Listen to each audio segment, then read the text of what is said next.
और आज एक बड़ी खुशखबरी यह भी है कि जिन किसानों की 21वीं किस्त 2000 रुपए की अटकी हुई थी, आज उन सभी पीएम किसान योजना के लाभार्थी किसानों के खाते में यह रुकी हुई किस्त ट्रांसफर कर दी गई है। कई किसानों ने बताया कि उनको पिछले महीने पैसा नहीं मिला था, लेकिन आज अचानक मैसेज आया कि 2000 रुपए जमा हो गए हैं।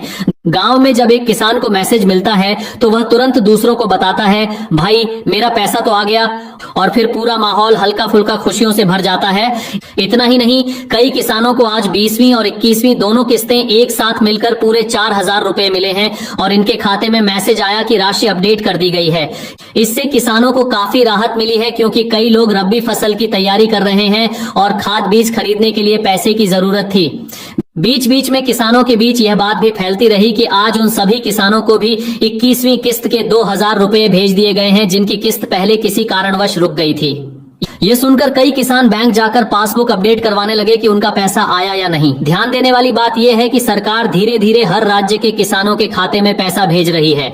कई जगह पैसे आ जाए, कुछ जगह कल आएंगे और कुछ राज्यों में अगले 2-3 दिनों में ट्रांसफर पूरे हो जाएंगे।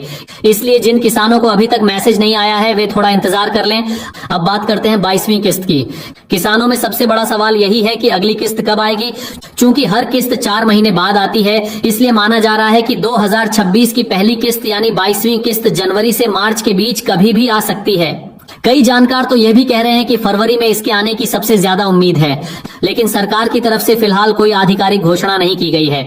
कई किसान ऐसे भी हैं जिनकी 21वीं किस्त इसलिए रुकी थी क्योंकि उनका ई-केवाईसी पूरा नहीं था या उनका बैंक खाता आधार से लिंक नहीं था, और आज जब सरकार ने अटकी हुई किस्त भेजी तो ऐसे किसानों के खाते में भी 2000 रुपए पहुंच गए जिन्हें पहले किस्त नहीं मिली थी। ये बात किसानों के बीच काफी राहत का कारण बनी।